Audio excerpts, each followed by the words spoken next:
Ed, welcome. Thank you so much for doing this. No problem, mate.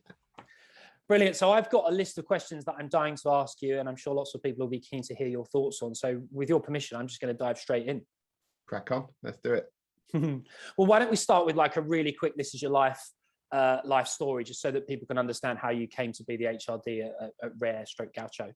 Yeah. So I've been working in sort of HR for around 20 years. Started off in retail, really focused on training, learning and development. That was my passion. And then one of my old bosses said, you know, if you want a career out of this at some point, you're going to have to do the HR stuff. So she persuaded me, and I'm forever grateful. So I've been working as an HR director of various retail and hospitality brands. And then more recently, I took the opportunity to work with multiple clients as more of a consultant around employee experience and engagement. And then extremely recently, so 6 months ago, I had a chat with Martin Williams, who's the CEO of Rare Restaurants. And the journey that they wanted to go on was they're right up my street. So it just clicked, and we got to an agreement, and now I'm the HRD there, and it's going great. I'm sure loads of friends have come out of the woodwork. I mean, we all like to have a friend that's at one of the best steak joints in town, right? Yeah, I'm not sure they love me or the discount, but I didn't mean to be that transparent. Yeah. So moving swiftly on, what would you say has changed most in the people space over the course of your career? I think one of the big, so much has changed, but if I was to try and encapsulate it, I think when I started all that time ago, it was very much about HR as the protector of the employer. Okay, so all your sort of policy decisions, and I remember when social media came out, our first response wasn't, great, how can we harness this for the power of engagement? It was, how can we protect the business from people logging into Facebook while they're at work, and how can we defend ourselves against any comments that might be put up there? So it was taking a protective role, but more about the employer, if we're honest. And it was known as personnel back there, and over time, I think one of the biggest changes that has really fit with my beliefs is that we've moved now to be far more around the employee experience. And that balance is a lot more weighted now towards creating an environment in which everyone can be the best version of themselves, and whatever their values, beliefs, you can find a way to include them in your strategy and in your plans. So I think it's become a lot more focused on the people rather than the company. Why do you think that's changed from being sort of employer-centric to employee-centric? What would be the drivers behind that, do you reckon? I think a lot of employee expectations changed a lot over the time, and I think we're no longer in the length of services that you used to deal with back when I started. You were doing 50-year anniversary meetings, and it was a real, once you had someone, you had them for life. And I think out of the more transient nature of the workforce, I think companies have learned that, okay, well, do you know what, actually, if we want to keep people, we've actually got to start to look at how we're best serving them and how we're creating an environment that they want to stay in, because this length of service is no longer just guaranteed. You've got to work hard at it. And I think out of that necessity, I think we started to realize that achieving a great work environment hits your bottom line, right? And that was always a debate that HR directors would used to have with their CEOs and with the board. Does it really improve sales, improve profits? And I think those arguments and those debates, in my experience now, are far fewer, because I think there's a general understanding, we're not doing this just because it's nice and just because we want to be seen as a good place to work. We're doing it because it creates value, real value that shareholders want. Talking about sort of executive leaders and shareholders, what are the different styles of leadership that you've seen be effective through the course of that career? that I've seen be effective. Oh, that's yeah, that's yeah, exactly. That's the qualifier. Although if you'd like to ad lib on ineffective styles of leadership, we'd all be interested in your views on that too. Maybe that's for the next podcast. I think, I mean, I've had the joy of working with some real different characters, but I think the thing that I think ties them together and is that ability to, there's no one style that is right or wrong, but your ability to adapt your style and connect, not just at a corporate level, but connect as a human being and really connect with individuals in your workforce. I think that for me has been a standout point. If I think of the best leaders I've worked with, they have that ability, right? And they can talk to anyone, they can connect with anyone at any level, and they're comfortable in showing more of themselves than just the corporate facade. They're happy to be a bit vulnerable, happy to have open conversation and dialogue.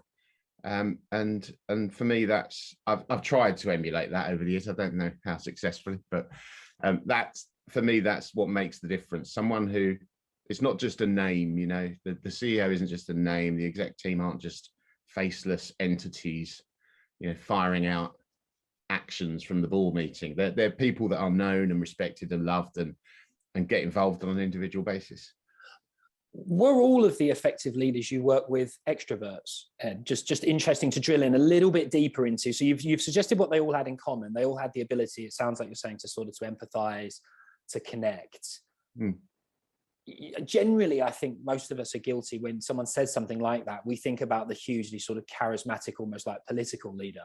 Yeah, I think that is a common misconception, that you have to be an extrovert. I mean, I'm an introvert. I always have been. I'm much more a thinker than I am a talker, as this podcast will probably prove. But you don't have to be an extrovert. There's some wonderful ways of connecting people that anyone can do. It's not about whether you're in this box or that box or how you view yourselves. I don't think one word can ever describe the whole person. And I think introversion and extroversion kind of categorizes people a little bit too much. I'm an introvert, yet I will more than happily do conferences with 1,000 people because I psych myself up for it and I do quite a good job of it, but it doesn't mean I'm an extrovert. And you just have to go and have a nap afterwards, right? Yeah, exactly. Yeah, I do. I get mentally shattered, which my team all know because they can see when I've been dealing with lots of face-to-faces, I get exhausted. But you don't have to be an extrovert. There's the power of connecting with people. It is equally accessible to an introvert as it is an extrovert. So I don't think that's a qualifying criteria for a good leader. Interesting. So we talk about the differences in personal styles between different types of leader. Yeah. Let's talk a little bit about data. Obviously, it's, as you know, it's a topic that I've become more and more passionate about over the course of the Yapster journey, at least. And I think from some of the things we've talked about offline, it seems like your journey's had there's some similar sort of a similar track. Ed, everybody talks about data all the time now. It's not entirely clear to me that everybody that's excited about data on LinkedIn totally works with data that often or even necessarily understands what they should be looking for. Right. We're seeing the rise of people analytics and conversations around data in HR and communication circles in particular. Yeah. What does data mean to you? What sort of data, if any, do you look at in your role? I think it is varied. I mean, I'm a big fan of understanding things from a data perspective, but it depends on your definition of data, because for me, anything you process in order to make a decision or form a view is data. So, obviously you've got data that is visualized through dashboards and every business has those metrics and around staff turnover and absence and retention rates and productivity. But I think for me, where the biggest opportunity lies is in all of the other data that we don't necessarily recognize at data at this point. So, for example, when I have a conversation with someone on Yapster, that is data, right? I'm learning about this individual when I'm talking to them. But our reliance on things like, so the annual engagement survey, right? So yes, I can understand why they are used, but I think we've got to do better, because let's say it takes you an hour to fill out an engagement survey. You do that once a year, or maybe if you're lucky and you're doing pulse surveys, you do it 4 times a year, whatever. You're essentially basing, in my view, far too much weight on what is essentially a moment in time view that only gives you answers to the questions you've asked, right? So for me, data is more than just a collection of numbers that you then create a graph and, you say, oh, 86%, brilliant. It's more about the unstructured data that companies are full of, where the real opportunity is. So if you're having a conversation on Yapster, which we've just started using, you read through some of those views and comments and ideas. All of that is gold to me. That's the stuff where I really learn what it is our people want to talk about, because I think we've got this definition in our heads around what makes up employee engagement, right? So we ask questions based on that, which is for me quite limiting, because I don't believe 100% that you can't have an engaged workforce without ticking every single one of those boxes. I think it's important to understand what is it that's important to your employees, not necessarily what fits in with our definition of engagement. So I think for me, the use of data has to get beyond simple statistics and understand more about the unstructured data, the conversations, the feedback, the performance reviews, all that text is valuable data, and I don't think we do enough with it. It's really interesting you should say that, because I think the journey that I've been on, and I see a lot of people going on this journey, is if you don't come from a maths or data background, a statistic background. So I don't, as you know, I was an English geek, a lawyer. I didn't touch a spreadsheet until I started a business, in truth. And I think a lot of people that come from the sort of people and the softer sides of organizations probably have similar histories quite often. And I think what happens is we've all realized how important data is. And so we start learning, but we start with quite rudimentary data analysis. So those of us that previously have had no exposure to data or the data-driven decision-making, we all want to suddenly turn ourselves into accountants and analysts, right? At the first level of sort of data sophistication. I think what's really interesting is once you get comfortable with the dashboards and the spreadsheets and the CSVs and that rudimentary level of data analysis, actually all of the soft and qualitative skills that you picked up through your prior career that perhaps you didn't even realize you were picking up, actually are what's required to move you to the next level of sort of data-driven decision-making and data-driven leadership. Because if you just top out at, well, the spreadsheet says this and therefore we must do whatever, you limit yourself significantly. I know I'm just restating what you've already said. No, you're right. I'd love to hear your views on the difference between sort of financially minded leaders that look at data and the more sort of qualitative trend in data that it seems like you're sort of digging into. Yeah, I mean, I think it's about balance, isn't it? And I think, we have seen it's not a new thing, but the rise of the balanced scorecard, I think, is an indicator that, it isn't simply about sales and profit anymore. I remember one of the first board packs I ever got. It was like 120 pages long, and I could tell you, what Mrs. Smith in Aberdeen bought yesterday, but I couldn't tell you how many people had left the business last week. So I think that has changed. It's moved on. It seems to me that there's a real difference between financial data analyst skills and emerging sort of people, culture, leadership data skills. I think many of us that are going on this journey, we almost start by trying to catch up with the accountants. So we're trying to make sense of all the conventional sort of data sets that you would look at, and we're just loading people data into them. And what happens if you only limit yourself to the hard numbers, it's very difficult to actually break through to the new level of insight. And what I'm understanding from your points is that actually you have to be able to do qualitative analysis in order to be able to really break through and make a business impact these days. Absolutely right. Yeah, I mean, the typical data that you use is indicative, but we're not looking to automate the decision-making process. There has to be human intervention there. It should inform your decisions, but not make them for you. So I think being able to access that qualitative data and to have it visualized in a way that becomes useful is really important. So, if you look at, almost every business will somewhere have their staff turnover on the balance scorecard or in the report.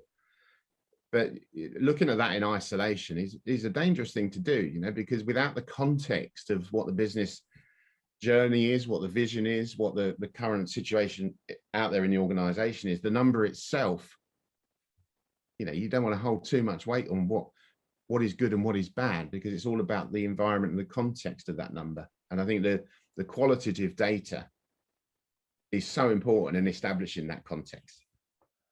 What do you make of current levels of data literacy within the people profession? Brilliant. Who's watching this? HR people. Fantastic. Yeah, excellent. Assuming no people leaders are watching this, and it's all financial folks, what do you really think? I think we've caught up in terms of dashboarding and having those statistical indicators. But I think we need to move beyond. So that's almost what we've done over the years, is applied, like you were saying earlier, the financial mindset to human endeavor, right? So the numbers that we are reporting and the graphs we are producing, we're doing because we know that's what the finance guy wants to look at, you know, and that's what the board are going to respond to, because that's the stuff they like to look at. But I think we've got to go beyond that and say, right, we need to find a way to visualize the context data, the unstructured data in the organization, to create a full picture. That will be the next step. And I don't think HR as a sector is there yet. I think we're still too reliant on static data targeted for non-HR people rather than genuine, true people data. What can we do as suppliers to improve data literacy amongst our key stakeholders? I guess particularly for a business like mine that does a lot of work with HR teams and leaders. I mean, continuing on the path you're on, because one of the things that hit home to me, and I always struggle to express, you know, what it actually is that I mean, but your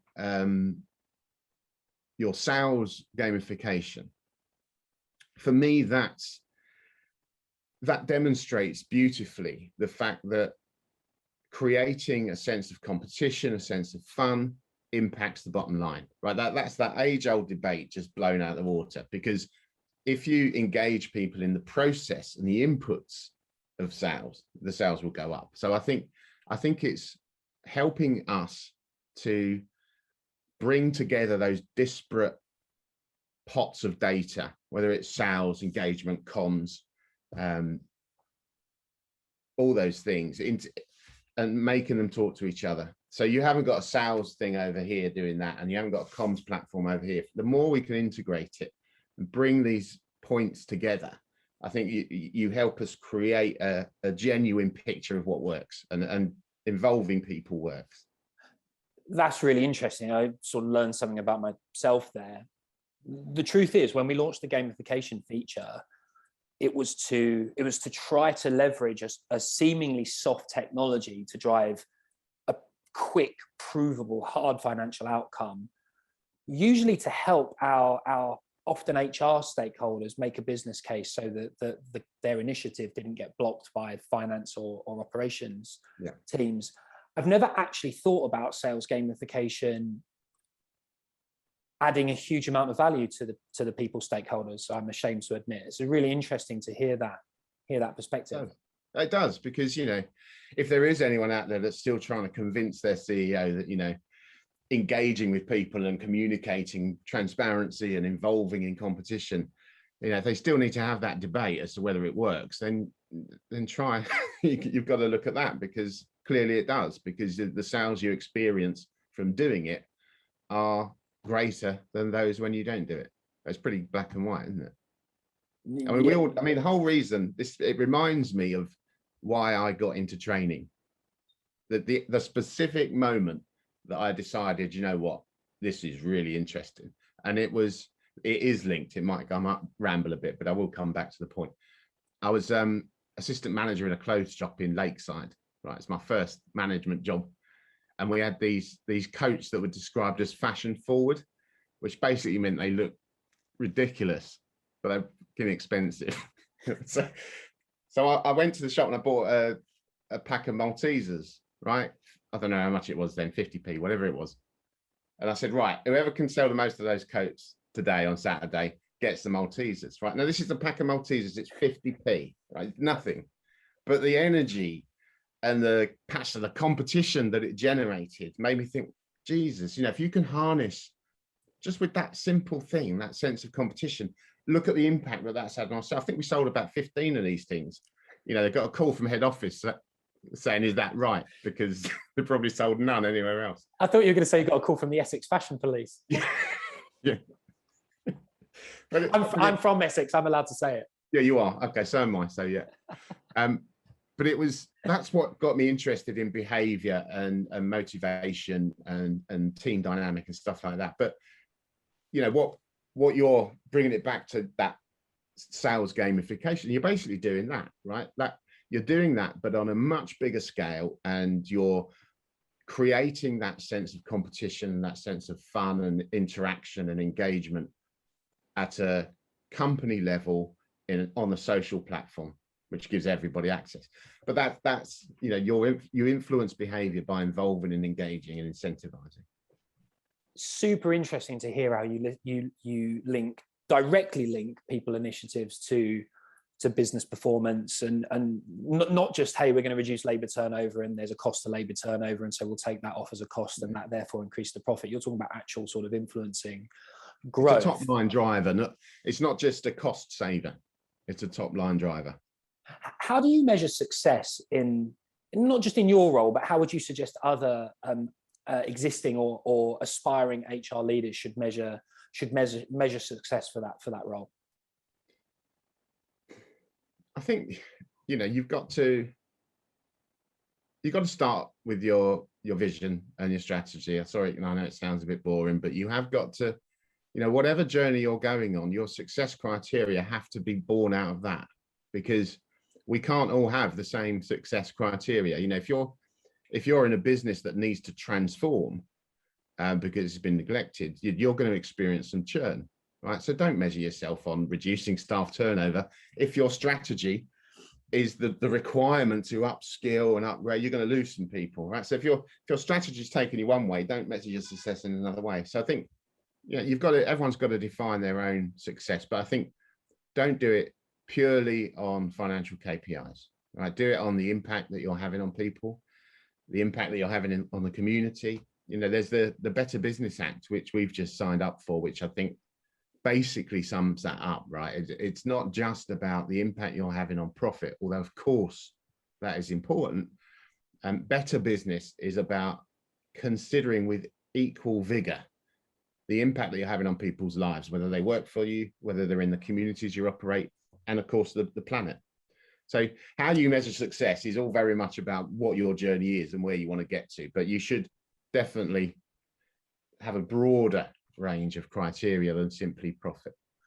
My guess is a lot of new people leaders would be vulnerable to rushing straight into a business and promising to affect the KPI that the finance director is most familiar with. I would imagine it's very useful advice to hear somebody like you say to a data literate, performance savvy new HR leader, hey, take a breath, be clear about what the strategy is, and therefore what KPIs you're going to focus on moving. Absolutely. The KPIs are simply an indicator of the action and the result and the behavior. So, you know, don't set the measures before you set the target. The target isn't the KPI. The target is the change you're trying to introduce. So work out what that change is and pick the measures that best demonstrate that. What do you think are the biggest challenges in HR today versus pre-pandemic? Yeah, huge. I think, you know, it's almost like the next phase. I mean, we talked about the fact that HR went from protecting the company through to protecting the employee experience. But I think the next phase, which we're starting to see, is beyond employee experience, and it's protecting the life experience of the employee. So it isn't, you know, and we've all seen the people in our teams and indeed ourselves have had very individual challenges over the last year. be they financial, be they relationship difficulties, losing people and bereavement. And I think the next phase of HR is going to be about, okay, well, we're pretty good at employee experience, but how do we make sure that our business is looking after our people in life, not just at work? So making sure you have the right support frameworks in for people that,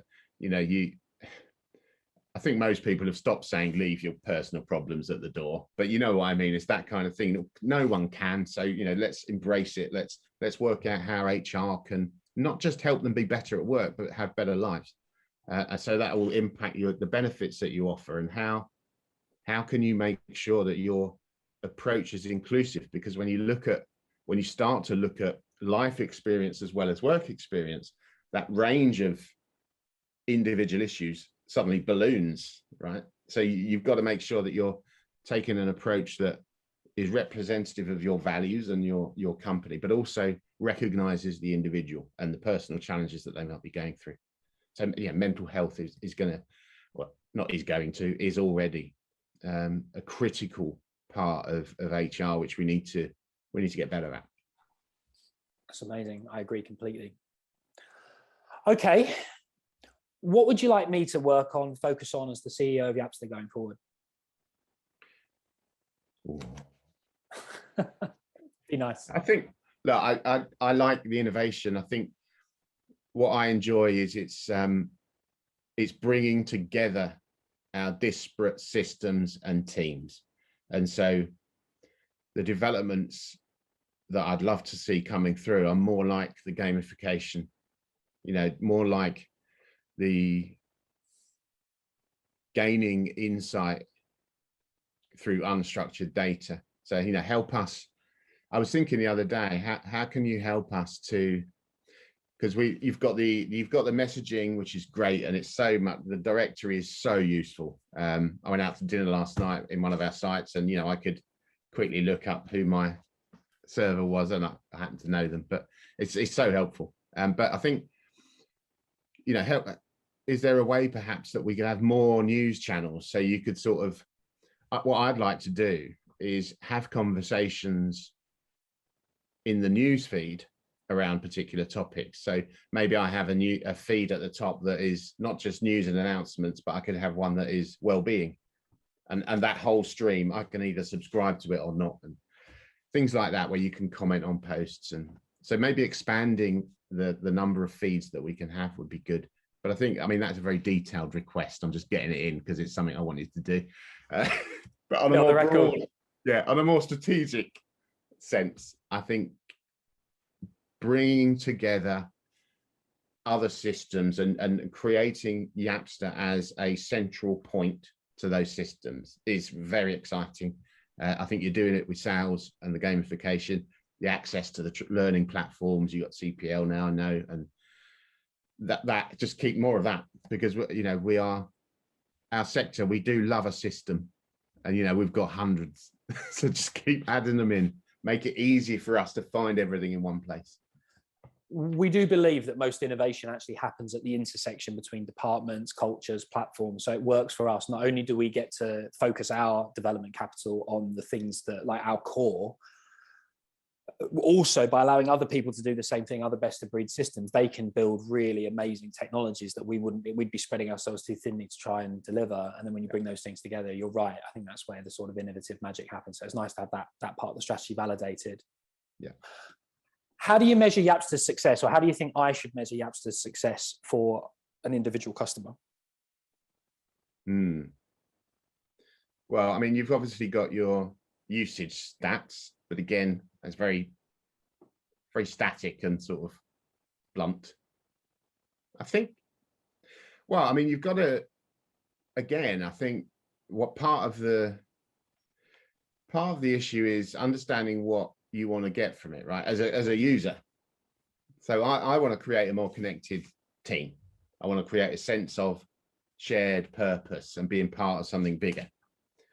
So if I manage to do that, then that's a success for you. So it's not usage and stuff. Yes, it's very interesting, and I'm really happy with how that's gone. We only launched on Monday, as you know, and I think we're at over 50% onboarded in like 2 days, which is amazing. So you're allowed to be a little bit happy with that. Thank you. But I think it's to what extent our business is using your platform to drive real significant change within the business, and I think it's not just a notice board. So the purpose of it is dialogue, right? And having quality dialogue with people. So I would look at some way of measuring that, because if it's just used like a notice board and someone posts something, and then like an intranet, isn't it? I don't think that is what it's doing. I think it is encouraging dialogue, but that, for me, that's a big test of whether putting Yapster in has been effective. Right on. So my homework following this conversation is figure out exactly how we can validate that value is being delivered beyond raw onboarding and engagement statistics. Mission accepted.